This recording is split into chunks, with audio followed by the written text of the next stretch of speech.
I think, a general pragmatist here and rationalist, but there are a number of pilots in the hundreds, I would garner, that have seen things that immediately change their worldview on this topic while flying an aircraft with hundreds of people.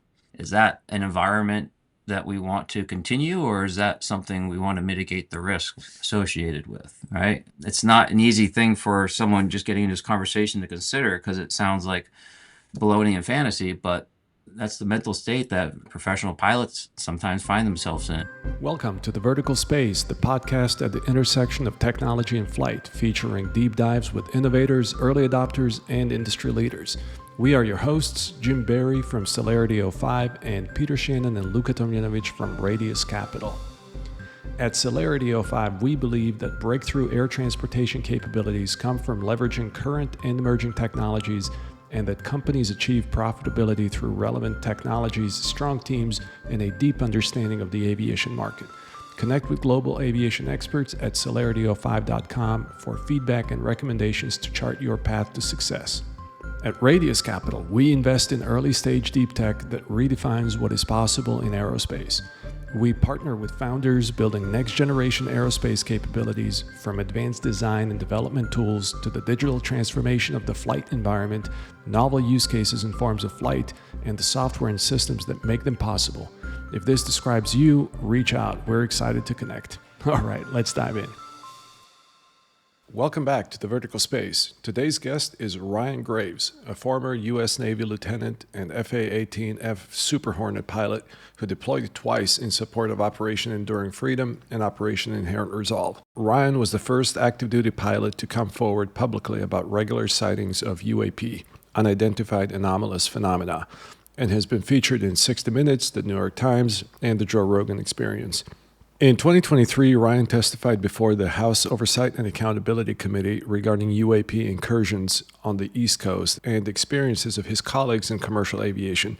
Ryan serves as co-founder and executive director of Americans for Safe Aerospace, ASA, a military pilot-led nonprofit dedicated to aerospace safety and national security with focus on UAP. Ryan volunteers as the first chair of the American Institute of Aeronautics and Astronautics UAP Integration and Outreach Committee, which serves as a neutral, scientifically focused group enabling greater aerospace safety.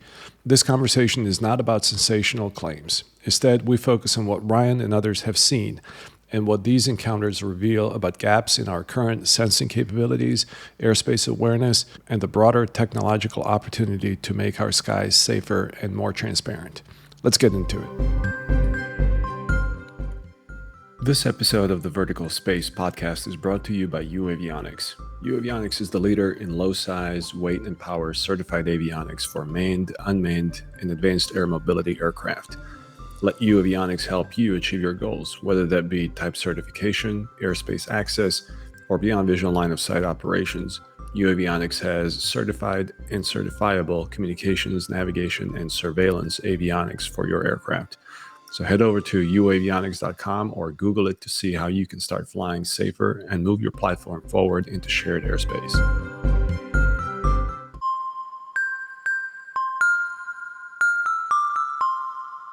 Ryan, welcome to the podcast. It's a real pleasure to have you here. Thanks for having me. Excited to be here. You're a highly accomplished individual, a former Navy FA-18 fighter pilot, but you are perhaps best known for your courage in publicly speaking about your encounters with unidentified anomalous phenomena, or UAPs, during training missions off the coast of Virginia. Now, UAPs are a bit of a polarizing topic, and there's plenty of forums that speculate on the origins or more sensational aspects. This is not our focus today. This show is about the intersection of technology and flight. Our audience includes innovators across the aerospace ecosystem, from startup founders and engineers to industry executives, regulators, defense professionals, academics, to name a few. So in that spirit, we want to explore the UAP issue through a different lens, meaning what do these encounters reveal about gaps in technology? What are the implications for airspace safety? Where do they point to opportunities for innovation? Sounds good? Sounds great. Okay, perfect. Let's jump in. To start us off, is there anything that very few in the industry, meaning aerospace or choose your industry, agree with you on? Yeah, so I think there's a lot of different ways I could answer that, and I'll try not to be too verbose, but I think actually the right answer probably is that I don't think most people realize is that there is a budding industry, if you will, around this topic. It's no longer just a few folks with some stories that they're willing to put forward for entertainment value, but there are real requirements and needs within the DoD and other organizations in order to fulfill their congressional mandates and their responsibilities to preserving our national airspace and our national security. And that doesn't just stop with UAP, that stops with any small form factor asset that happens to be penetrating our borders, whether we know where they're from or not. And so I think people need to understand that there's a real way that you can contribute and move the ball forward for national security in this topic. And so, yeah, I would say my disagreement is that there really is, I think, that budding industry that people need to pay attention to. Great. We'll get more into it during the course of the conversation, but let's start with where it all happened. Walk us through how you got connected with the UAP phenomena and tell us about your UAP encounters, your regular sightings off the coast of Virginia.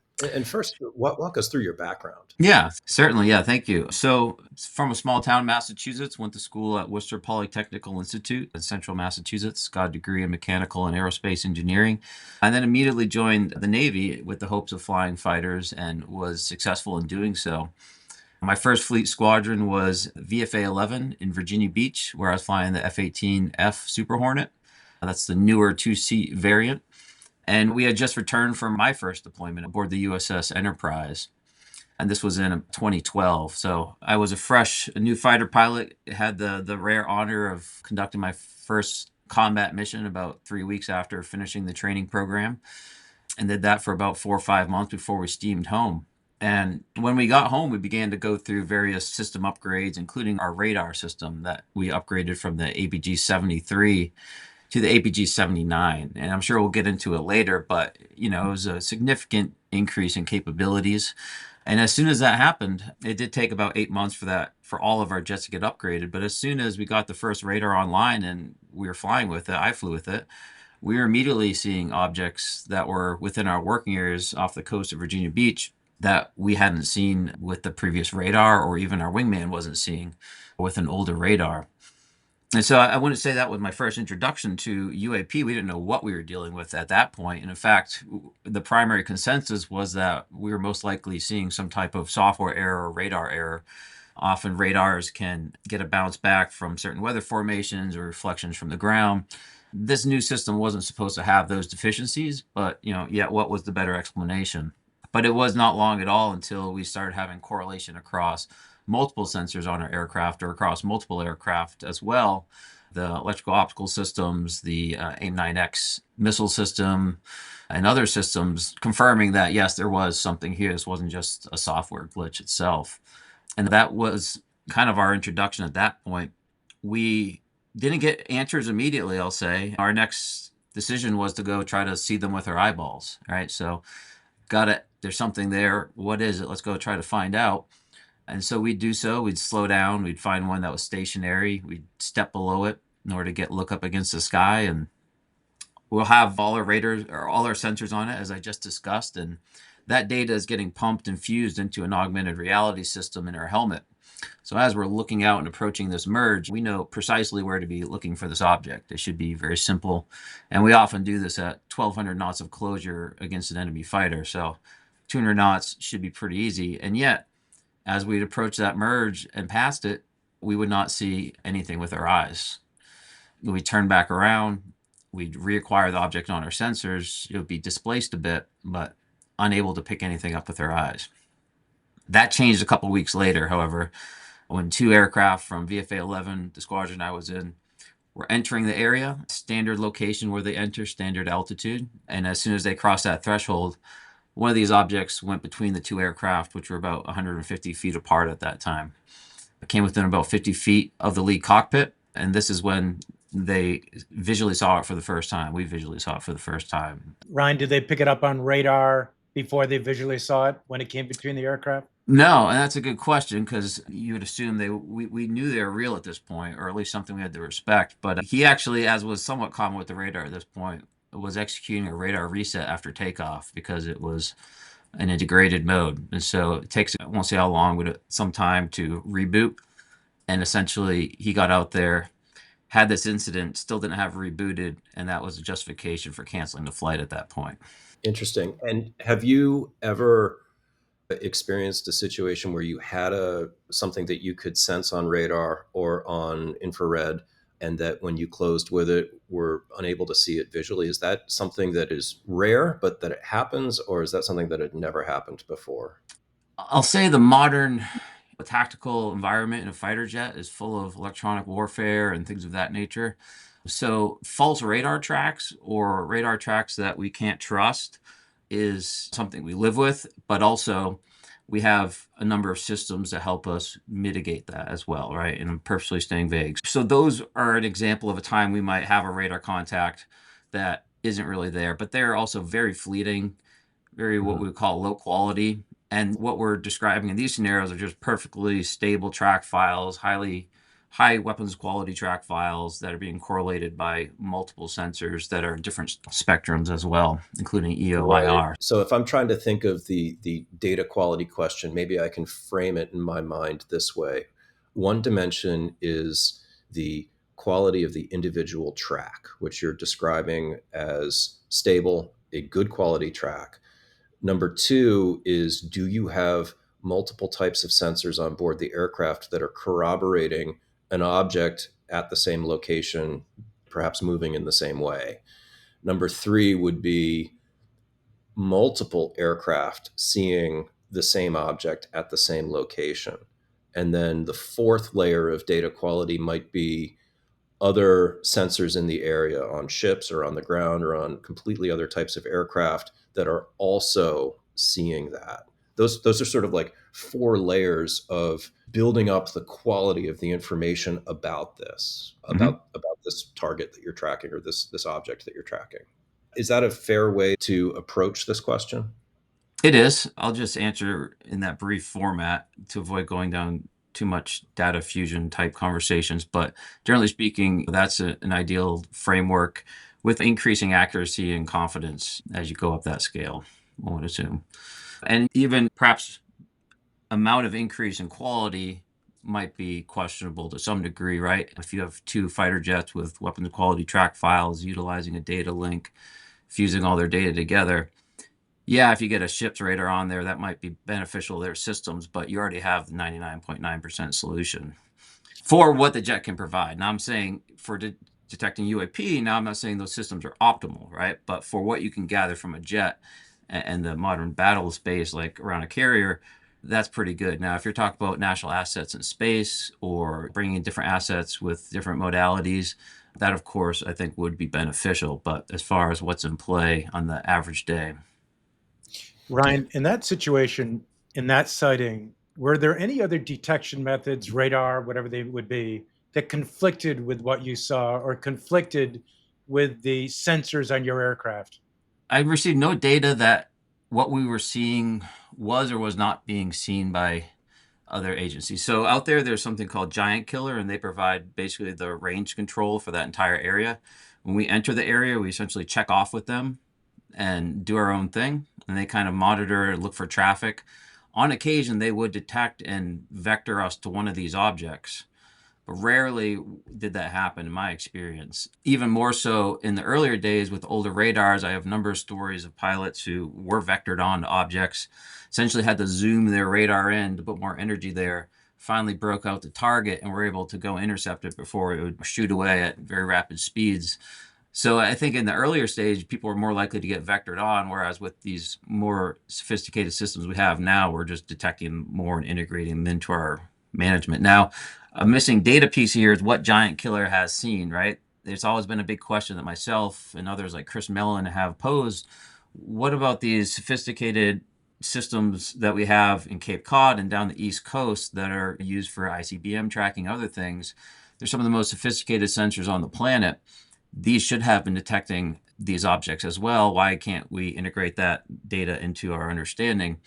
I don't know to what degree, if that data exists, if it was preserved or not preserved, never collected. I have spoken with folks who have confirmed to me that national assets were used in order to validate my story and were able to confirm my statements. But that's as far as I can go on that side. Okay, so why weren't you able to obtain the data? Is it just because of the siloed and classified nature of this, or was there something else at play? Well, the question is who's collecting the data, right? Whose data is that? I can't collect it. It's government data. The problem that you're identifying here is the crux of the issue is that in the past, this data was just never preserved. The radar data was never preserved. The tapes were never preserved. There was no coordination amongst this. And often people just had this cognitive dissonance that, well, that was weird, but back to work. That's one of the biggest changes over the past 8 to 10 years or so is that people have said, well, wait, this actually might be important, either for national security reasons or for other reasons. And maybe I'll preserve it. Maybe I will bring it to someone. Maybe there is someone that can do something useful with this now. And so thousands upon thousands of gun cam footage, radar data, other information like that now resides on the normal classification systems because they are not getting dismissed or thrown away or deleted. And that's now one of the things that ARROW, the All Domain Anomaly Resolution Office within the Pentagon, is charged with assessing or resolving the cases as per that data. They are right now the congressionally mandated group that has the legal and classification authorities in order to receive that type of information. I want to linger a little bit on the original encounters or the original observations and understand a little more. When you upgraded to the APG 79 radar, how can you characterize the jump in capability that gave you? And was that something where on the first day that you start flying with that you started seeing these things, or was it only after a period of time? Help me sort of build the right picture of what this upgrade in radar meant in a practical sense. Yeah, so from a practical sense, it was almost like using old school analog TV technology that's been improved and made more efficient over time to jumping to an OLED TV, high resolution, 4K. Range, breakout ability, precision, EW capabilities, everything is modernized with the best capabilities compared to incremental versions of the past. So this was a big leap change in capabilities and a modernization.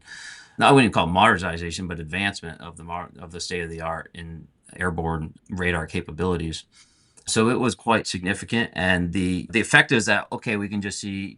I'll just say everything right in front of us. Whereas before, you might have to pay more attention to the radar mechanics in order to break things out, where that basically goes away now. And so it's just like, oh, eyes open, why are all these things in my area? Very easy to see, very plain as day, and pretty much on the first flight as far as I recall it. Was it clear in the radar data that these new objects that you were observing, based upon what you were seeing in the data from the APG 79, was it clear that, oh, yeah, we would not have seen these with the prior radar with the APG 73 because of X, Y, and Z characteristics? There is some hints that why that is of stories of how pilots have, I said, like I said, kind of neck down or zoom in the radar in order to put more energy on a single spot. The new radar essentially does that constantly automatically. And so there's an argument about the amount of energy you're putting into a finite area for the detection or for the radar versus these broad sweeping radar systems that are putting less energy out and over a wider area. So that's anecdotal. But the problem is, again, who's looking at the radar data specifically, right? So, I mean, where is that group of scientists and engineers that have the ability to answer that question? As a pilot, our radar data is the card which has the raw data on it, but also a recording of the radar screen, right? So what we're actually seeing in the jet. And for us, that's everything we need to be fighter pilots is on that display. We don't have access to like raw radar data, right? That's something for the mechanics and the technical crew. So again, all that was just getting thrown away and deleted, which was part of the major issue. Because again, if you look at this more broadly, my organization, Americans for Safe Aerospace, operates under the presumption that credible people are telling the truth when they say that they are seeing things in the air and space and underwater that are operating with capabilities that appear to be beyond the state of the art. We don't make any assumption about necessarily what that means. We have arguments for what those logical conclusions could be or should not be, but regardless, that data is a potential national security flaw that needs to get fixed. And the fact that we're not even preserving that data, it just makes us weaker and less safe as a country.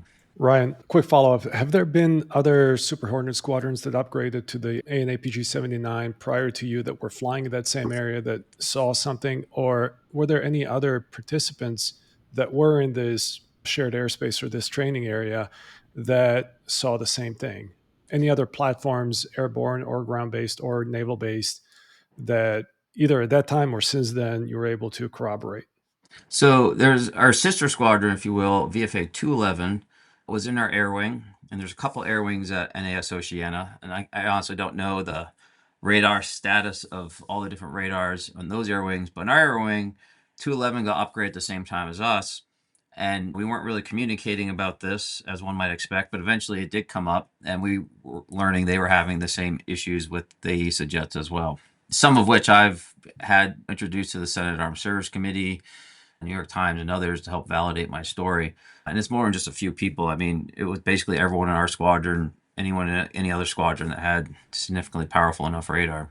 Ryan, what have you learned about our sensor capabilities that you didn't know at the time of that sighting? So you've learned probably a lot more about our ability to detect things. Some things you can talk about, a lot of things you can't talk about. But what have you learned and maybe been impressed by as a result of the last several years where you thought, I didn't realize we had these sensor capabilities, where at the time, all you understood what you understood?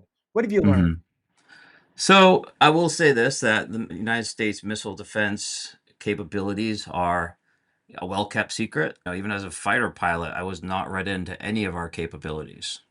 All right. So it's just something to keep in mind here. But I will say I have learned a lot about not just what the government, how the government operates, but also how advanced the capabilities are within the commercial market space to advance various sensing problems and solutions, and why that's often a better solution than trying to in-house it at the government. But I'd say the biggest thing I've noticed is that we've have very powerful systems, but it seems they're not always the most sophisticated. And I say that in the manner that the amount of data that they collect is so tremendous that the opportunity loss of not utilizing that data is, I think, very massive, and that it allows adversaries to utilize new signal management systems in order to penetrate airspaces that we thought were secure. And we see that in New Jersey and other places in the United States where we're having drone incursions deep in the United States, off the coast, and everywhere else in between, and we can't even attribute them to anyone. And so I don't think it's a deficiency of the capabilities of the system. It's just the processing and storage and the ability to adapt to new threats on such a big pipeline is a problem. Yeah. I think you're highlighting a really interesting trend that's probably been at work for a long time, which is few numbers of very bespoke, very capable sensing systems. That capability starts to proliferate and it shows up in F-18 radars. And then looking ahead, this type of sensing capability between advances in radars and advances in software defined radio technology and other areas is going to proliferate more and more. We're going to have so many more data sources for understanding the air environment around us and seeing observations like this. And it's a question of, okay, then how do we capture that data and how do we not drop it on the floor so that we can take a question of these types of observations and break it down into tractable questions that we can answer that become building blocks towards a bigger understanding of what it is that we're seeing. Hmm. And those type of sensors I just talked about, that's the threading the needle approach, if you will, right? You have a very powerful system looking in the right place, and you're Mhm. able to do something with that. There's another context of what are the challenges to detection, right? You can have that very sophisticated sensor if you know what you're looking for and you know where to look for it and you detect something. The other side of that coin is to build a wide net, a more passive system, whether that's a space-based or a ground-based passive system that can dig through, again, that very large amount of data sets to look for signals that you weren't expecting. There's passive RF technologies, even ones that can be applied in space. There's new detection algorithms and the implementation of real-time vectorization into sensors to be able to build a real-time contextual awareness of your surroundings. That also allows for different types of semantical analysis on the data that you're vectorizing. And so that what that unlocks for us is the ability to look for novel signals in high noise environments, where now one of the big walls is that we have to do a lot of signal processing or remove a lot of what we assume is noise and then look for the specific signals that we're looking for. And that's, again, the default state of military systems, looking for specific signals versus a broad scope multimodal system that can semantically understand those signals, again, in high noise environments before that initial filtering would be, I think, the ideal state. Ryan, just a quick follow up to your personal encounter. How do you explain the fact that you weren't able to pick up this object visually after several sensors on the airplane corroborated that contact? Yeah, there's a few ways that that could happen. One, it's not impossible to miss something that's relatively small, even up close, especially something you've never seen before. It might be smaller. When there's very little range and you're not sure of the size, or when you're not sure of the size, it can be hard to tell the range or where to focus your eyes. And so sometimes something may seem it's so obvious in your vision, but you can't see it because your eyes are not focused correctly. It's a weird thing of being a pilot in an infinite background. So there's some tricks you have to do to focus on things that actually get your eyes to be properly focused. So it's possible you could just miss it that way. I think that's low likelihood based off of the augmented reality system that we had, as well as the fact that this happened to numerous people, but it's possible. It could be that the object displaced as I transitioned from my sensors approaching that merge at a certain range. We're eyes out and now transitioning, trying to build that mental model of where it is and keep ourselves safe and fly up to it. It's possible that maneuvered in a manner, and as I'm approaching that merge, right, my sensors are having lower quality as it kind of gets out of range, right? So it's possible that it could have maneuvered and I never really saw a maneuver on my radars because I was looking outside, and thus it was not where I expected it to be. They were displaced after we maneuvered back around, so it's at least logical to me. And of course, a more exotic explanation is I was using some type of signal management in the visual spectrum in order to shield itself from us. And that could simply be reflective paint, right? In a blue sky, that might just be enough, right? So those are, I think, the most logical options. For these objects, which sensor was providing you the more useful information? Was it the infrared or was it the radar? And I assume, I guess, the infrared is directed by the radar, so it's relatively narrow bore sight, right? And Mm-hmm. so the radar would find the object first, and then the infrared would point towards it and provide you more information. But which sensor stream was, for this observation, was most useful to you and most informative? I would have to say the EOIR, electro-optical infrared. The radar obviously is our primary tool, and it provides a lot of kinematic information, all the kinematic information. So obviously I can't say that's not important, but that was confusing to us, but it was very weird to us to see it on EOIR and be like, okay, that's not a normal shape, it's not an aircraft. We shouldn't be operating at those speeds. Well, what the heck? And even the IR signature itself, typically emanating equal IR energy across the whole surface of the object. So it's hard to, visuals are what they are with us humans, right? So it's hard to say that wasn't a huge important data set. Now, is that the scientifically best tool? I don't know, right? Maybe like a hyperspectral sensor would be a good choice. Right. How many of these would you guys see when you were out in this training area typically, and where would you observe them in terms of like what altitude? Typically about 4 to 8 to 10 of them, and they weren't really operating together typically. They would just kind of be interspersed in the area. Were They, they evenly spaced out, or were they just kind of randomly, just seem around? random. Okay. Yeah. They weren't like in their own area. They were not respecting the internal boundaries within the working area. They would even spill out of the primary boundaries into where international traffic lanes are. We'd see them down around 3,000 feet, sometimes lower, I've heard, up to typically 35, 40,000. Wouldn't surprise me if they were higher. We're just not typically looking there, and everywhere in between. And what speeds were they moving at? So they would either be stationary, and I mean like stationary, zero point 0.0 Mach, completely steady and very high winds often, 120, 30, 40 knots.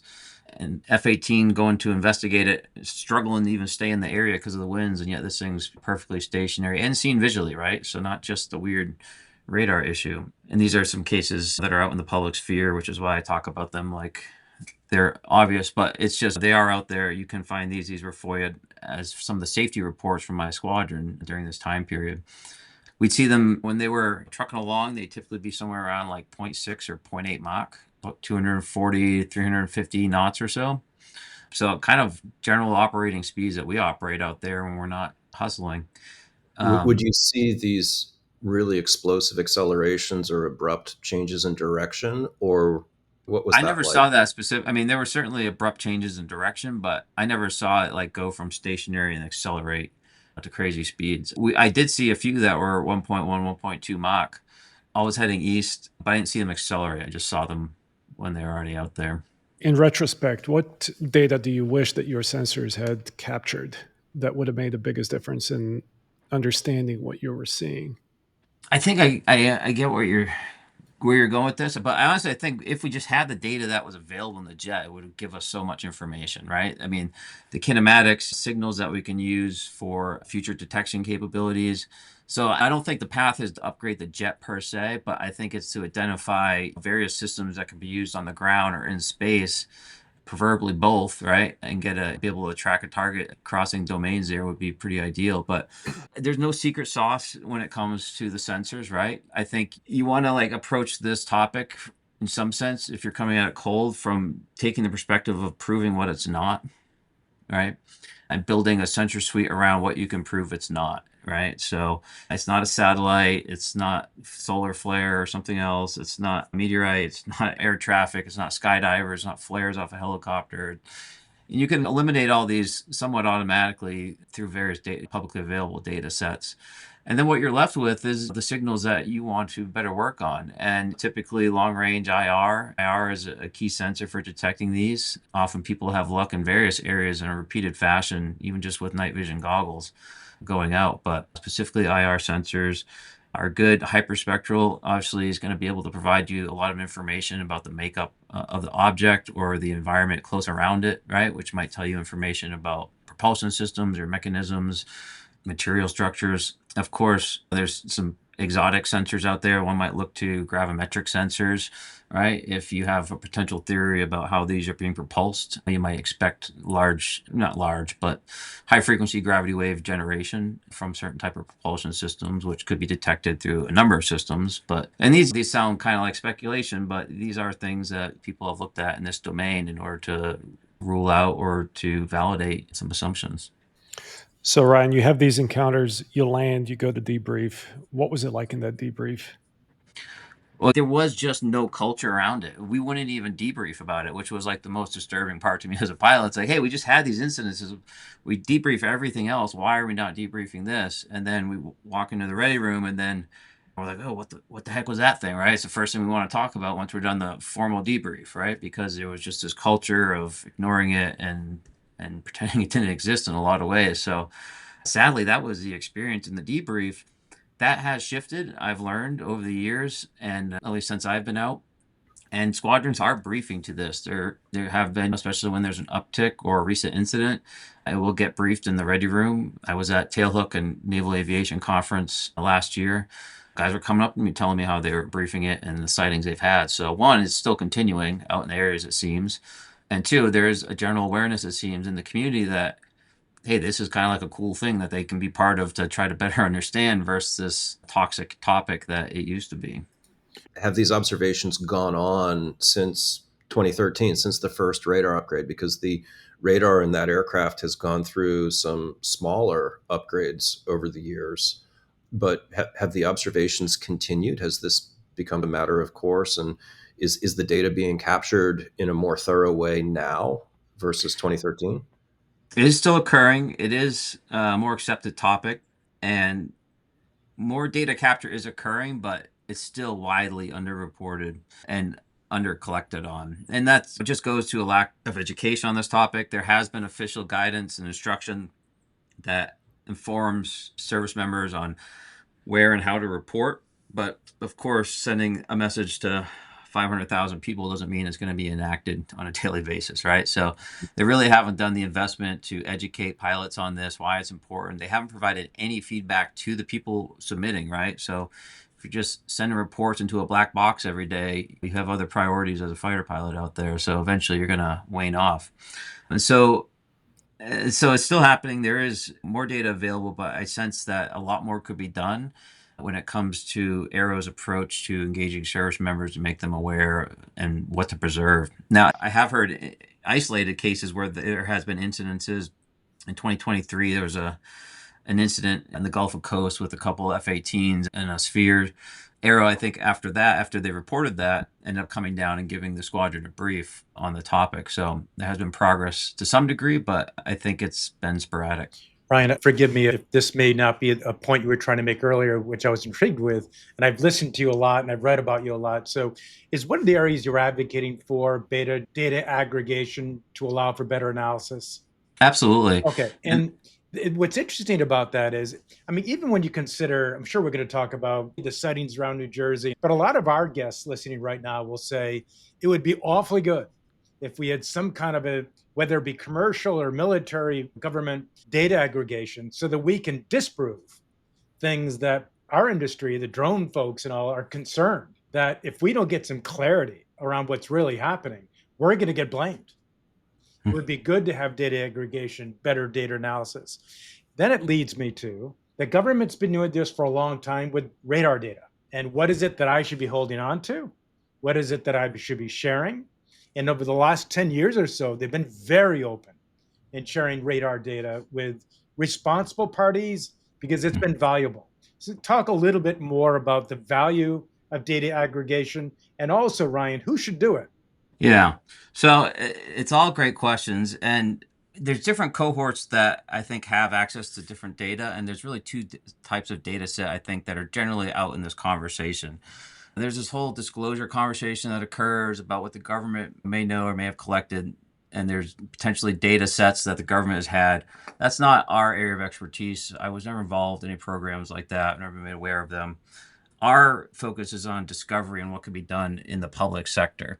And so through that, we've engaged with the FAA to help support pilots who have been seeing this on a regular basis, near nightly in various parts of the world.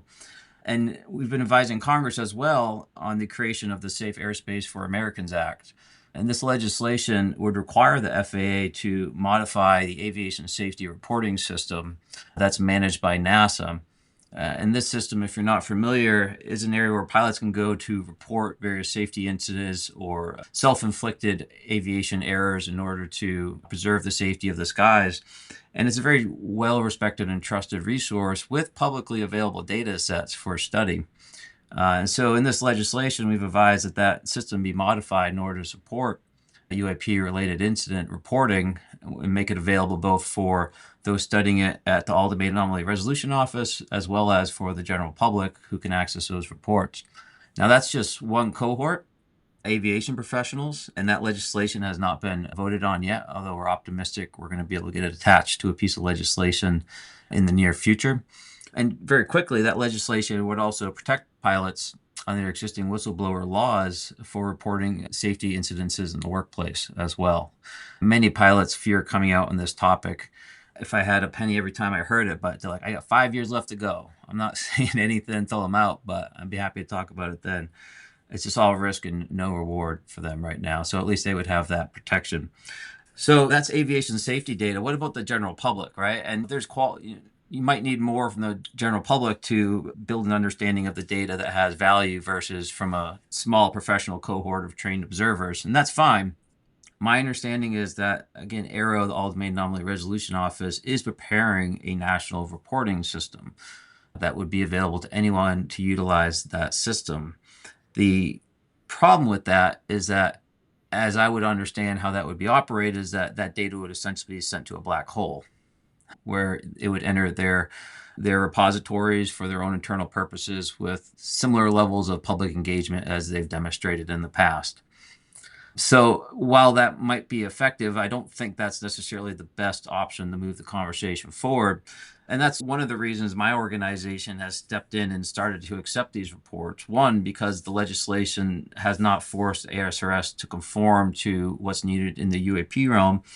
And also because people simply haven't had the trust in Aero to go to them to bring their incidences to them. And so we've served as an intermediary for over 850 people at this point who have had various reports that are often accompanied with data or accessible evidence within classified environments that need a transition to a proper custodian involved in this conversation, which is not us. To be clear, we don't accept that information. So I'm not answering your question quite yet, but I am laying out why it's such a hard problem at the moment. And I don't know necessarily what the right answer is. My organization is going to start publishing the reports that we've gathered and that we've assessed. And we've quietly used these reports over the past year and a half or so to motivate members of Congress, right? We always hear how we've talked to various pilots and they've seen pretty incredible things. It's not just me anymore, it's other witnesses that we've been able to bring forward in this area. So, Ryan, the 850 reports that you've collected, can you speak to any patterns or anomalies that have been emerging over the years since the time that you got involved with UAP? And specifically, are you talking to F-22 or F-35 pilots or some of the other platforms that have the radars that are even more sophisticated than the APG-79? Are you hearing similar things from them? Yeah, the upgraded platforms are having similar experiences. I'll just surmise it with that. So it seems to be a consistent trend. Sorry, can you please repeat the first part of the question? Yeah. What patterns are emerging Oh, from the 850 plus reports? yeah, gosh, great question. So I hate to, it's going to probably get a little weird here to some degree, but there's a couple cohorts I talk about. So we talk about high atmosphere observations. These are often a low confidence type of report because many people might get confused with Starlink or satellite flares.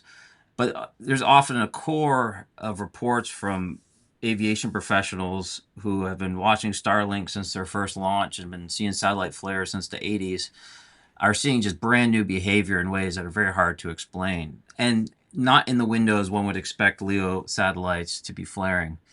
And these consist of an object that's continuously illuminated, that kind of flares up, stays illuminated, and often in very large racetrack patterns in the sky, so large that assuming the altitude is greater than 70,000 feet, these things would be moving at tremendous speeds, performing right angles. Again, while still illuminated, there is some trickery where lights fade in and fade out, and it appears like they're maneuvering aggressively, but it's just alignment of various satellite flares from Starlink and whatnot. But when you do see ones that are continuously illuminated for a long period of time, somewhere upwards of an hour and a half displaying these behaviors alongside an aircraft, it's very hard to dismiss that as satellite flare or some other system. So we are seeing a lot of reports like that, that ones might be potentially Starlink, but ones that, are, as best we can assess, are clearly not. Some of these high altitude objects have dropped down co-altitude with aircraft and then shadowed them for a period of time. There's been reports of that coming within 10 miles of the aircraft. More generally, objects are being seen in the atmosphere as well, sometimes at close proximity, within hundreds of feet of the wing, going underneath the aircraft, coming up on the far side. Some of these are described as in the daytime spherical. Metallic spheres, about 10 feet of diameter or so, is very commonly reported.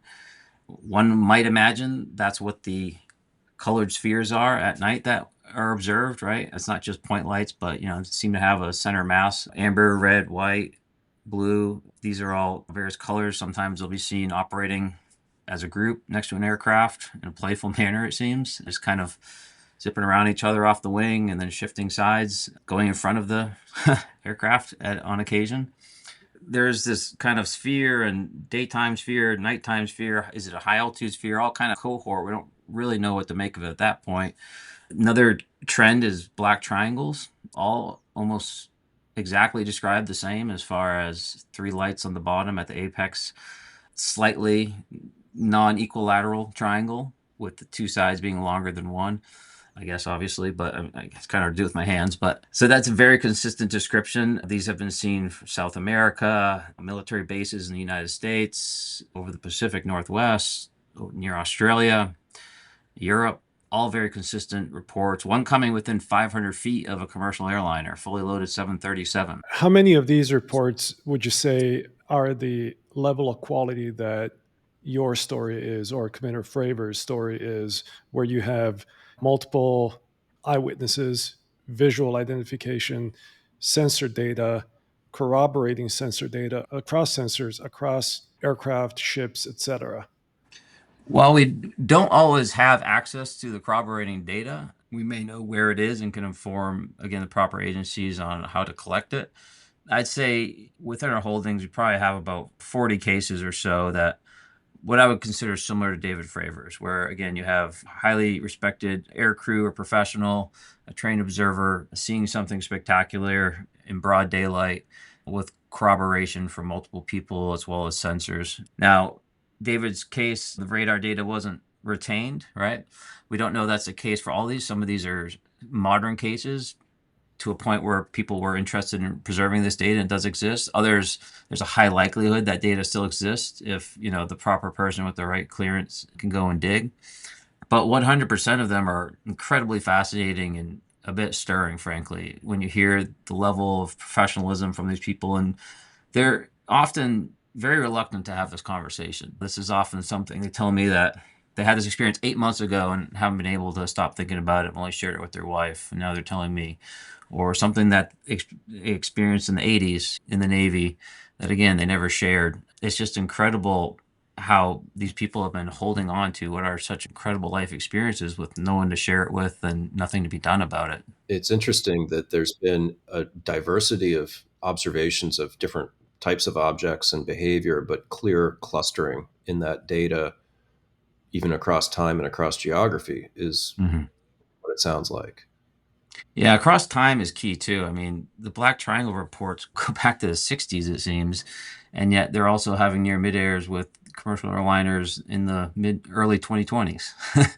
I don't know how you rationalize that, but these pilots again, they're not comfortable sharing this information. In fact, this particular pilot, after he landed, him and his co-pilot self-administered a drug test to themselves simply because going down the decision tree there couldn't really find any other rational explanation for what they had seen. Ryan, I worked at a commercial sensing company, and many years ago, we picked up from our radar data, commercial radar, behavior of an aircraft that was involved with a major accident. And we would always go to the government and say, "Are you okay with us providing this information? Would it be helpful?" And in Mhm. this situation, they actually said, "We would like it if you could provide that data because we would prefer that we not provide what we have." And we always did what the US government wanted us to do. Given your situation, in what situations do you think the information you're providing, the government's glad you're doing it because they couldn't otherwise do it on their own? And what situations do you think they're thinking, "I wish she wouldn't have done this"? Yeah, that last one's a dangerous one. So I understand it depends on motivations. We early on, when after the All Domain Anomaly Resolution Office was formed, we were bringing witnesses to them so that they could fulfill their congressional mandate of investigating these cases. These are also cases that we share with congressional members and their staff and others on the Senate Armed Services Committee, Senate Select Committee on Intelligence. And now Aero is here to do this work, and so we bring the cases to them. Unfortunately, our witnesses had somewhat of a universally bad experience through that.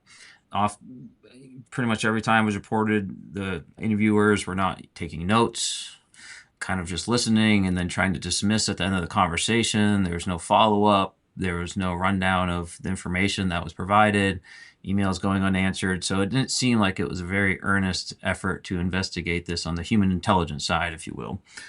And so what we ended up doing is taking a number of our reports to a group that a few agents within the FBI that had expressed interest in investigating this topic from a national security lens. And it was very productive. We would inform the witness that this was an option for them, and they would either agree or not agree. And if they agreed, we'd have a call with agents who would utilize their training and experience in investigations and resources across the nation to conduct an interview and run down additional leads and information and witnesses. And that grew over time to the point where we've done over 100 reports with them at this point. And their internal work has grown to such a point where they're on the cusp of really solidifying their work and growing it within the organization. And so the value of these reports, I think, and I realize I'm slipping from the original question, but the value of some of these reports aren't always in what can be aggregated from data for an scientific investigation, but at this early stage, is getting those people interested in those investigations by providing these incredibly compelling narratives, which have fueled a lot of this research that's going on. And the work that the FBI is doing now is providing an incentive and a competitor for Arrow. Arrow can no longer say we don't have the receipts if someone else is running a similar investigation and has them as well, has the receipts. So that's one of these significant changes that has occurred over this time. It's not just here DOD getting involved and Congress. The FBI has been very involved in doing, I think, very good work. The National Science Foundation is eager to explore this topic. There are a number of technologies that they've identified that would be part of a UAP program office, if you will, that they've proposed and are in talks in the Senate in order to hopefully get funding for. Of course, NASA's had their office as well, but there's this balance between this top-down approach in Congress and executive branch and this upward swell that's going on amongst the agencies and the public. And I think those two interplays are going to meet here in the next couple of years, and we're going to see some serious progress. Ryan, based on all your collected knowledge so far, how big of a threat are UAPs to the safety of the air transportation system? The biggest threat I perceive from UAP to aviation safety is twofold. First, it's the pilot's reaction to what they're seeing when there's uncertainty in the airspace. Whether that be a Cessna off their left wing that they dismiss because they thought it was nothing, or thought UAP were silly and that looked like a sphere and they don't look back and now they have an incident with a 737, or they do have an incident and they are approached by a sphere and they have a violent reaction with the stick displacing the aircraft because they're seeing something totally unexpected. Never mind the psychological implications of seeing something that really doesn't fit your worldview. I know it sounds kind of hard to imagine, I think, as general pragmatist here and rationalist, but there are a number of pilots in the hundreds, I would garner, that have seen things that immediately change their worldview on this topic while flying an aircraft with hundreds of people. Is that an environment that we want to continue, or is that something we want to mitigate the risk associated with, right? It's not an easy thing for someone just getting into this conversation to consider, because it sounds like baloney and fantasy, but that's that's the mental state that professional pilots sometimes find themselves in, it seems, as reported. What's the message to the CEO of a major airline? What kind of message would you convey to them? I'd say that you guys are absorbing risk right now, right? Are they UAP? Do they end up being this space alien from somewhere else? Or do we learn later on that China's been testing sophisticated surveillance technology on our coast and our airlines get taken down by one of them? And I don't think China's really going to care that much, right? So, that's the risk. It's the risk of the uncertainty in the airspace in a growing contested airspace.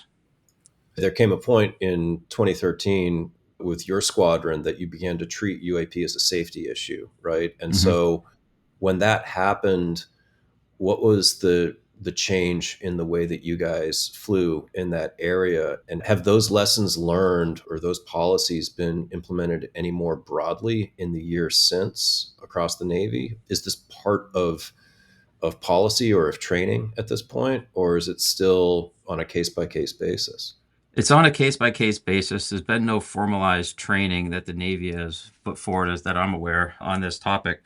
But, our procedure essentially, once we determine they're real and pose an aviation midair hazard, that we essentially just stayed away from them, right? So the personal investigation ended. If they were operating in an area that we were supposed to be in, we would move our flights. We sometimes had to cancel a training mission because there'd be too many of them out there and the areas were too full. And so that was the general tack, but that only works if you're aware about it and you're respecting the issue. And that was just our squadron. We left in 2015 to go on deployment. I left halfway on that cruise to go to Mississippi as a flight instructor in the Navy. And I ended up talking a few years later with the guys that went back after that deployment. And they said, yes, they were still there after we had left. And the only real fix that was implemented was that the base commander put out a notice to airmen, a NOTAM, to say unknown objects operating in the working areas and to use caution. So I wouldn't say that's the best model for how to mitigate the situation, but that was the best that they came up with during that time period. Whether there's specific training on mitigation now, I highly doubt it. I haven't heard of anything. Have you Okay. heard of any actual collisions? There's rumors of various incidences across the literature, if you will, right? I mean, going back to Iran in the 80s and 90s with some aircraft pursuing UAP and becoming disabled and crashing. That's a whole different thread than I'm not an expert on that particular case. But in the modern cases I've assessed, no, I haven't heard of particular incidents like that, or haven't heard of midair. Yeah. Ryan, given the potential threat to commercial aircraft, that's a big deal. What would you advocate from a sensor perspective that we don't see today? I mean, ADS-B, it's a cooperative program. You have the existing radar today that's both passive and active. And the active will pick up on some of what you're talking about. I assume it won't pick up on a lot of it. What would you advocate to the commercial airline executive that we should invest in to be able to pick up these aircraft or going towards the future, whether it be drones? Mhm. Given any thought to that as far as future Yeah. radar capabilities? Yeah, and so I think there's really two ways. I think right now the best answer for the executive is to implement reporting for this amongst your pilots. Right? It'd be very easy to have an app that's built right into the digital flight iPad, right, that the pilots fly with, allows them to potentially take a photo or enter the report right there for what they're seeing. In commercial airliners, ADS-B is of course cooperative, so pretty non-useful here. I'm not aware of any commercial airliners that have any significant radar capabilities other than perhaps a weather radar. And perhaps there's a signal in there, but I don't think that would be an area that would be too feasible to play around in, right? And so that's kind of the other part of the problem, is that implementing a new sensor for something that isn't a demonstrable flight safety risk, and I mean that through past accidents, it's hard to get new equipment into a cockpit, especially industry wide. So I think that's why that iPad personal reporting from the pilot itself within the cockpit would be so huge, because then you get an understanding of the issue space and ideally lower the scope of whatever the solution needs to be. But going into the future, especially with eVTOLs and these other systems, there are sensor packages and capabilities out there around detect and avoid capabilities. I think the industry standard right now is moving towards an acoustical cueing system with onboard sensors in order to get the bearing and range for potential detection. Acoustic signals may not always be the proper choice, especially for objects that have often reported as being completely silent. So I think the standard systems are still going to apply. Optical systems, small swap. There are small swap radar systems as well as phased array radar systems. And I think that technology has become much better, moving from like your group 5 to 4 aircraft or drones down to your group 2 and maybe even group 1 in the near future. And especially if you start to fuse that data as part of a swarm system as well, right? And that's, I think, where the real challenge comes, is that high bandwidth data fusion across multiple systems into a coherent picture. But that's also the future of all autonomous systems in the air, at least in the defense world. Ryan, with all the conversations you've had, you get picked up a lot. What conversations have occurred that have been triggered by your conversation that you're not thrilled with? Hmm. Well, I think it's easy to hijack my message a little bit in the direction of thinking I'm taking a path of belief here, or that I've crossed the threshold of major assumptions that I haven't, right? I don't know what these objects are.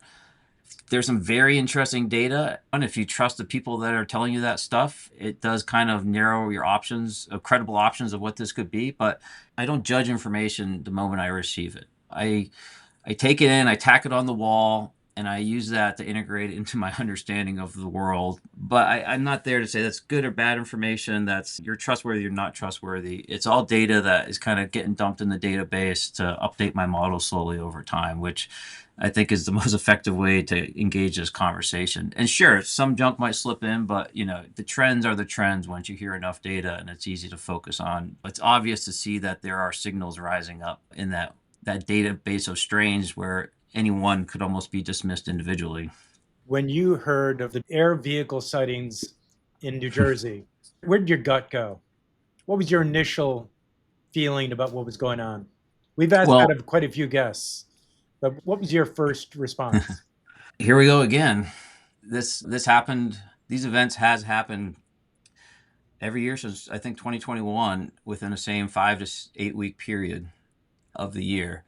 Starting in Langley around 2021, there's an argument that goes back earlier in Wyoming and Colorado with these strange drone, it seemed, formations occurring over farmers' field that were never resolved. But, they had the incidents at Langley in 21. I believe it was reported by the Washington Post. Second year, they had the first kind of public issue, or I believe I might be a year off, but then the second year they had the incident where they had to move the F-22s from the base. And the third year, everyone's looking towards Langley to see what happens this year, and then the whole issue expands up the coast into New Jersey. And then I think it was more of a matter of people actually looking up and seeing what was there. And of course, a lot of the data quality degraded over time, right, as the media cycle picked up. But the reality is that there was 300 and I think 40 incursions of UAVs over military bases in 2024 from unknown actors, right, during this window. So I think if we actually start paying attention to what's flying overhead, we're going to realize that there's a lot more going on up there, both adversarial and otherwise. I think there was a core heart of weirdness, right? We received a lot of reports when it comes to that around New Jersey, and we're going to be releasing some data and information we have on what we've received in regards to that in the near future, safeaerospace.org. But then again, the quality went down, and they got so many tips within the law enforcement community on this, like 7,000, that they essentially couldn't do anything. And then it showed the real weakness in some of our policy, right? The FAA wasn't responsible for it because it was so low, or it was over military bases. And our military commanders couldn't do anything because they were, 10 feet outside the gate and someone might get hurt and we don't really have the right equipment. Local law enforcement didn't know what to do with it because it's a federal issue in the sky.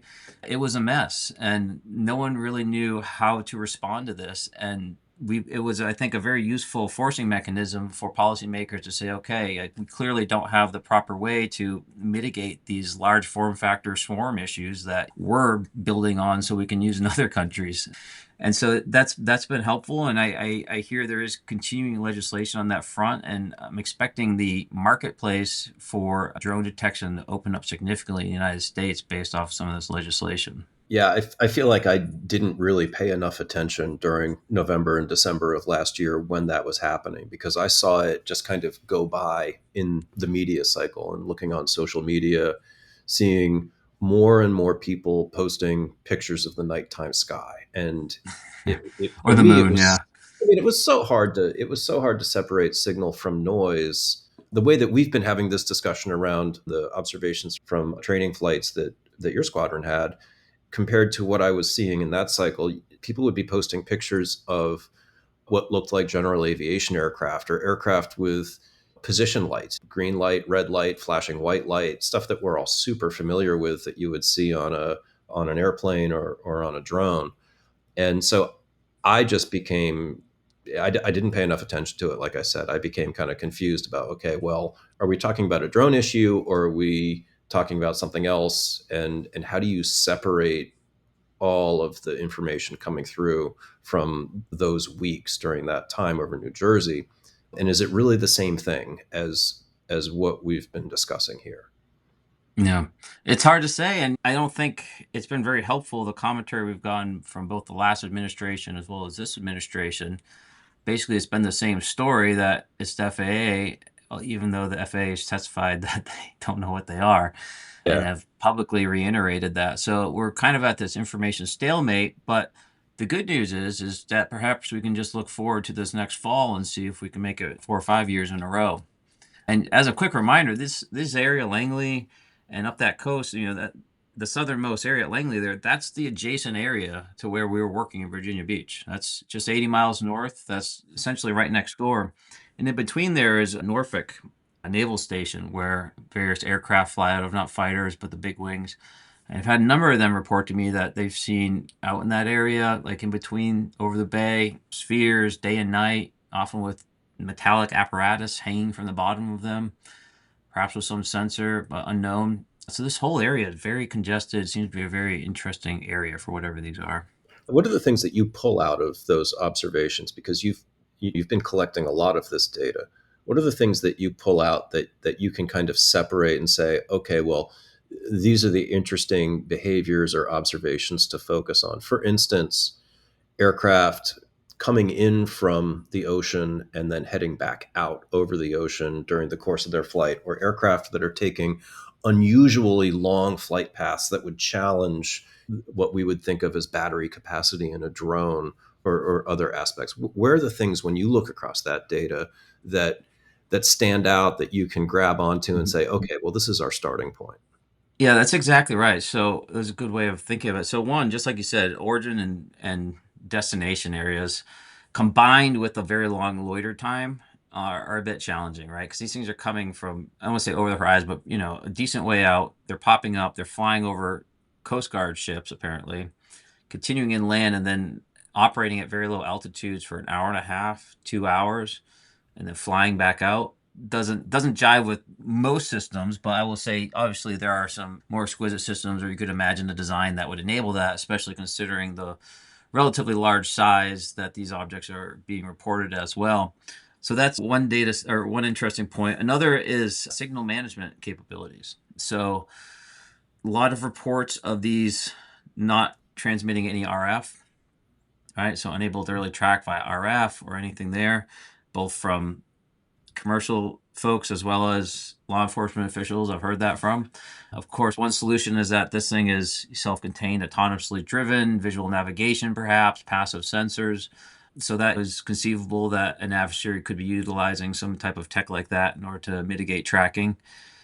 It doesn't explain why they would be illuminated, but if you're doing signal management, why you're illuminated. But so anyways, that's one. Another is radar. Again, civilians as well as law enforcement have received reports that these things are not showing up on traditional radar systems. Same with electrical optical systems. I spoke to a government pilot who responded to some of these incidents airborne with FLIR systems and EOIR, unable to track these objects. Although they could technically break it out with their eye on the sensor, the system wouldn't track on a number of these objects.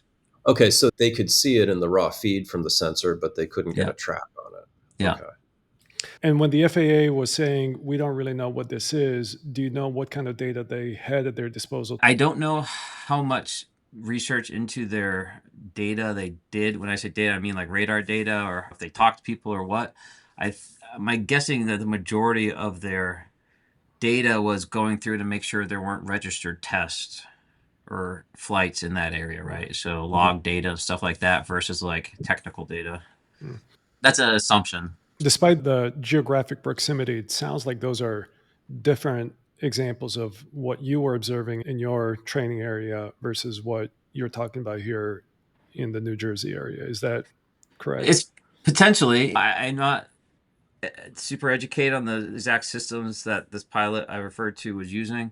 There's a difference in sensor performance. Me looking at something at 20,000 feet, that's at 10,000 feet, versus helicopter, like looking at something right above the tree lines and the thermal gradients and all that, right? So there's a lot of complexity in there that could account for this. But generally speaking, yes, it seems like there was more signal management on these systems. Yeah, I would love to see more radar EOIR data from New Jersey in late 2024 that's in the public domain, that would give us a starting point, a way to draw parallels between the observations from 2013 and since.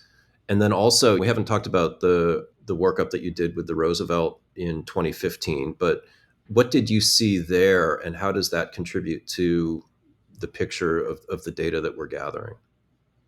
Sure. So in 2015, just to remind people, the squadron I was operating with, we went aboard the USS Roosevelt, get ready for our deployment. We cruised down off the coast of Jacksonville, Florida, to do a large training exercise that takes place over several weeks with multiple ships and multiple squadrons all launching from the aircraft carrier.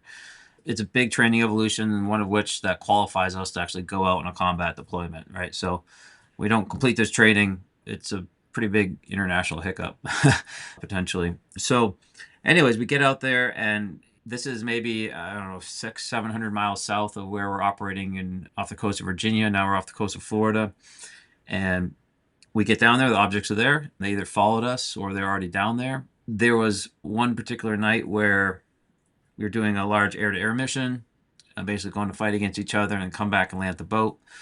the way that works is once you fight until you kind of get to a certain fuel number, and then you got to stop being an afterburner and chill out and hang out for a bit until the deck opens up. And so one aircraft from my squadron were in that state. They went back and they started detecting a bunch of objects outside the fight. Now they had the moment to breathe a little bit and look around. And they're like, well, what is this? And during these training evolutions, often they'll launch fighters from the shore to try to penetrate the airspace of the carrier. And we try to intercept them before that happens, play that little game. This was strange because these objects were east of the ship. We're already several hundred miles out east of Jacksonville, Florida. And these objects are now on the other side, the east side of a 50 nautical mile no-fly area around the carrier. So how did they get out there? Where did they come from? But either way, that's the assumption is that what they must have been. This was 2015. Were there F-18s or really any aircraft equipped with that type of radar flying out in that area in 2013, 2014 that we're seeing this? Or was it 2015 on this exercise that was the first time these objects were observed in that area? I don't have the information to say whether it was observed there in the past. We often conduct flights there. This was our first workup cycle with the new radar. So I don't know the answer to the question ultimately, but it's possible.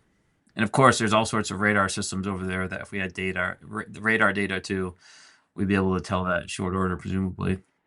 So anyways, they're coming back and they detect multiple objects on the radar, point their nose at what appears to be the main group, and goes to fly over to investigate it. There's two groups. There's one east of the carrier and one a little bit more to the northeast and southwest. So the F-18 is coming here. They're tracking. They see this group up here. They record that. They have a hard time capturing it. It's called the Go Fast video. You see this is an example where the pilot uses radar to cue the sensor. The sensor get dropped off, but it wouldn't execute the auto lock, and they had to transition to different modes. So whether that was because of the water rushing underneath it or because it was exhibiting some signal management capability, I don't have the answer to. But eventually he does ascertain a lock. They celebrate a bit. End of the video.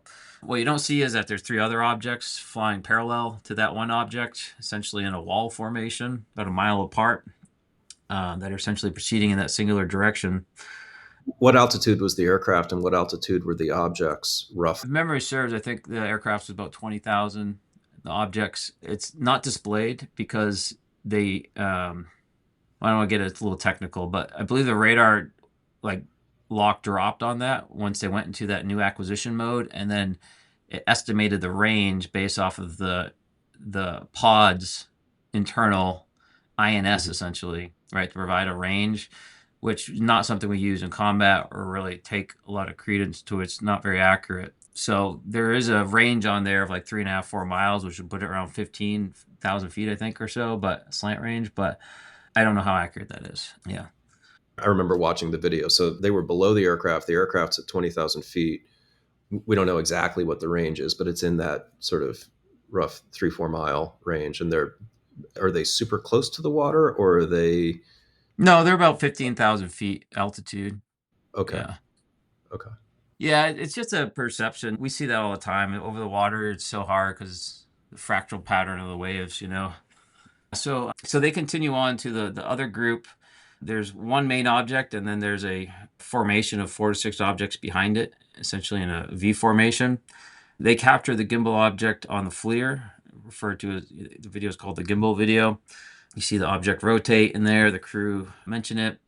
They talk about a whole fleet of them being on the SA page or the situational awareness page.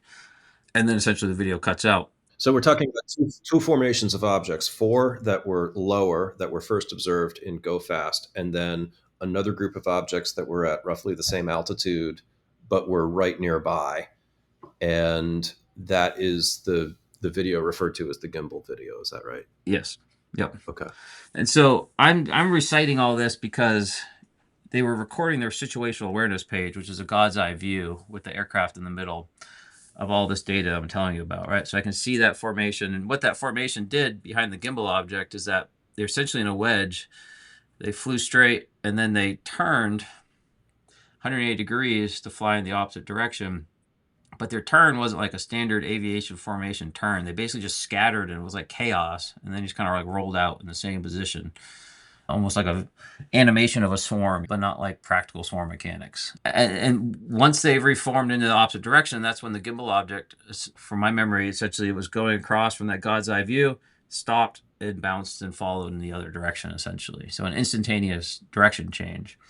After later analysis, I learned that the object didn't bounce instantaneously change direction, but they actually conducted a very tight vertical U-turn, right? So which appeared as a bounce from a God's eye view to follow that formation. And that's at precisely the time that the object seems to rotate in the video. Yeah, and so the crew came back. I had just landed. I went in the ready room. They say, hey, your buddy got something interesting on camera. I went down to classified space and I watched that situational awareness page and the footage that I just mentioned to you, along with the whole plethora of intelligence officers who were watching. And then shortly after, the admiral came down, who just went, walked out after watching it for about 6 seconds, which I interpreted as he had been dealing with these for a bit. And I later learned I was correct. After he walked out of the room, he went upstairs and emailed all the major commands on the Eastern Seaboard with the title Urgent Safety of Flight Issue, basically saying whoever is operating these objects off our coast, you need to stop immediately because we're considering cancel a mission. There have been dozens of instances, apparently. I wasn't even aware of all of them at the time, but apparently there have been over a dozen. From your perspective, that was the first time you'd seen this type of formation behavior from the objects as compared to what you saw off the coast of Virginia, which was more individual objects it kind of scattered around or doing their own thing. Correct. Yep. Okay. And interestingly, there's been some data that came out from Skywatcher, although I don't know if they technically released it or not, or it was leaked, but their organization that's been setting up equipment to study some of this data and have some high quality recordings and whatnot. But you'll see in their videos these formations of objects and then them break apart and kind of scatter playfully is how it's all seems to be described. But very similar. I was struck by how similar that was to what I had seen in that turn, that formation, where they just kind of scattered and reformed in the opposite direction. And in the 10 years since, has there been a lot of additional observations of these types of things? Yeah, I mean, gosh, I only know what we get, of course, and I know we only get such a small portion of all the reports, but Sure. every time I talk to a pilot, it'd be like, you would not believe how common this is. And everyone's talking about it now. It's not this dirty secret anymore. And it's not just military, it's commercial pilots Commercial, as well. absolutely, 100%. Yep. So Okay, there's been so a ton of progress. Again, how do we mitigate this threat? How can technology be put to use? We talked about detection, we talked about signal management. What else should the entrepreneurs in the audience think about innovating around? I think there's a lot of different opportunities to provide solution spaces that advance the UAP understanding while still providing capabilities that are congruent with normal national security needs, right? So, for example, space situational awareness, very hot area, can become more important with Golden Dome and everything that's going to be going on in space. Having a grid of resilient sensors for detection of space debris and adversarial satellites would obviously potentially have significant value in the understanding of unidentified objects operating in our orbit or being able to maintain custody objects that are leaving the atmosphere into orbit, right? Being able to track those transitional domain objects. Ground based, I think the rational way to explore detection as a business model is around UAV and drone detection, right?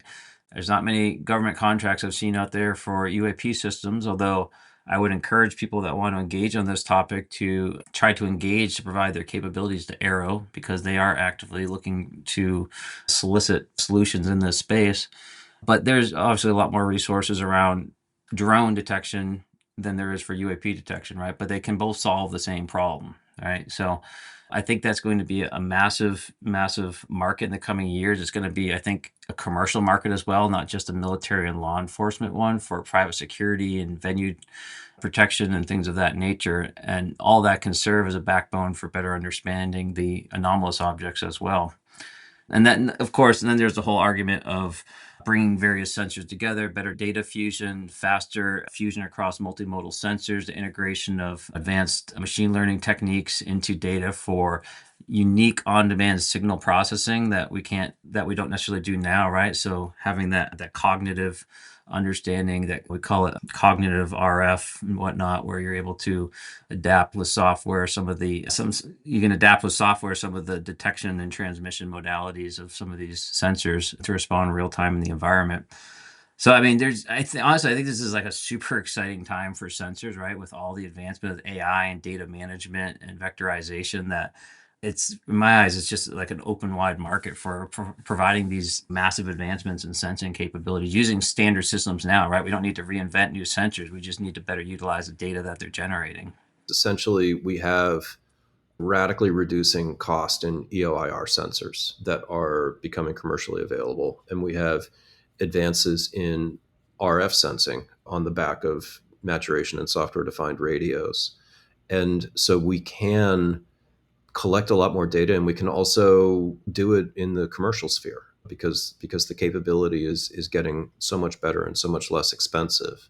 And how should we think about using that capability, and then also from the other side of the question, taking this big question of, okay, well, what are these UAP that we're observing? How do we break that down into smaller, tractable questions where we can answer them, where we have building blocks in our understanding of what it is that we're seeing and observing to move our knowledge forward?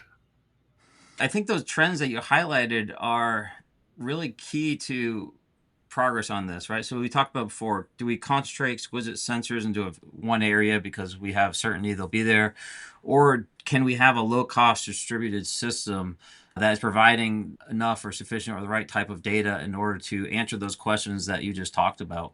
And I don't think that the answer is necessarily there about the perfect sensor package in order to answer those questions, but it's about getting one that's broad enough, low cost enough, and yet still effective enough that they can be distributed out widely in a manner that allows us to say, okay, we can really identify that this is happening in this area versus here, right? Like negative data for us is, I think, very valuable at this point, so we can understand the scope of the problem and the spaces that we want to pay attention to, and perhaps use that distributed grid to then hone in with more exquisite sensors that might be able to tell us something specific about perhaps the technology being used or the signal management capabilities being used.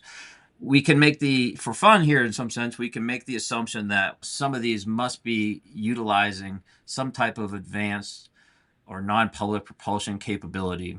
How do we know that? How do we learn that, right? So maybe we want to measure the type of heat energy coming off of it and model where it's coming off and what does that indicate for a propulsion system. Do we see it getting brighter? Do we see the frequency change? And when we see an acceleration, these can give us clues into what that technology might be. Are there some type of time dilation sensors or something? If we imagine this is perhaps some kind of manipulation of space-time, are we able to measure the degradation in a GPS signal around one of these events to see if there has been some distortion? With a hyperspectral sensor, can we perhaps have an understanding of the makeup, if the air is ionized around the object? All clues for a propulsion system or what its performance characteristics are as far as temperature resistance and things of that nature. So the problem is I can't say exactly which one of those is the most beneficial, but I think all those start to build that stair-step process of understanding what, again, making the assumption that it's using capabilities beyond state of the art, what is going to lead us to the answers of how those actually work and how we can leverage that for our own uses. Yeah, and you made a really good point earlier in the conversation, pointing out the obvious that an F-18 is not a scientific instrument. It has sensing capabilities, but for a certain purpose, and it needs to be usable in that mission case. But there's a lot of data that's dropped on the floor, and there are a lot of things that if we really want to sense everything that we can from UAP observations, that we can open the aperture and there's a different set of data that we can try and collect. Mm-hmm. And that could look like building your own sensors, like we just discussed. That could look like perhaps building a data sidecar for existing systems that you can then implement cutting edge analytic systems on that the government uses across various sensor systems, right? Both for calibration testing and for looking for these signals that otherwise would be going filtered out. Let's take inventory. We've introduced the topic. I think we've done a good job of making a case for the strength of the data that we're seeing. I think we've done a good job of a survey of the recent history of observations. We've looked at the behavior. We've talked about safety in the airspace system. We've talked about pilot reporting. We haven't talked about disclosure, but we have talked a little bit on the discovery topic, just without calling it discovery, in terms of, hey, we've got technology, we've got sensors, we've got things that we could do to collect more data, and they're available in the commercial sphere. In fact, there's been this arc of capability that started in very bespoke, exquisite systems to now showing up in F-18s to, I mean, that was 15 years ago, to now being even more broadly deployed. And that's a trend, and that in the commercial sphere, there's just already is and is going to be radically increased quantities of data of increasingly good quality being generated. And we have that to look ahead to. That's the body of material that we've covered in this discussion. Are there gaps that we want to fill in? We continue to receive reports at Americans for Safe Aerospace. We brought in some former intelligence officers in the Army and elsewhere, many of which have had their own experiences, who help us collate the data, refer to our scientific and law enforcement partners with our witnesses' permission. And we use it to inform our work on Capitol Hill and with our public education work as well. So when you submit a report to us, it actually does go to work for this topic for, I think, the first time ever. So you don't need to be a pilot. You can be anyone and submit a report at safeaerospace.org. Cool. This is great. Ryan, thank you very much. This was an eye-opening conversation, no doubt. Yeah, good. Well, I hope your audience enjoys it. All right, that's a wrap for today. Thank you for listening to the Vertical Space Podcast. Reach out if there are topics that you would like us to discuss, and goodbye until the next episode. Unless mentioned, this podcast is in no way endorsing or promoting any person and or company mentioned, and all opinions within the podcast are solely that of the presenters. The Vertical Space makes no guarantees, warranty, or representation of any information given in this podcast. Any information given is for informational purposes and should be used at your own risk. This podcast is for general, educational, and entertainment purposes only.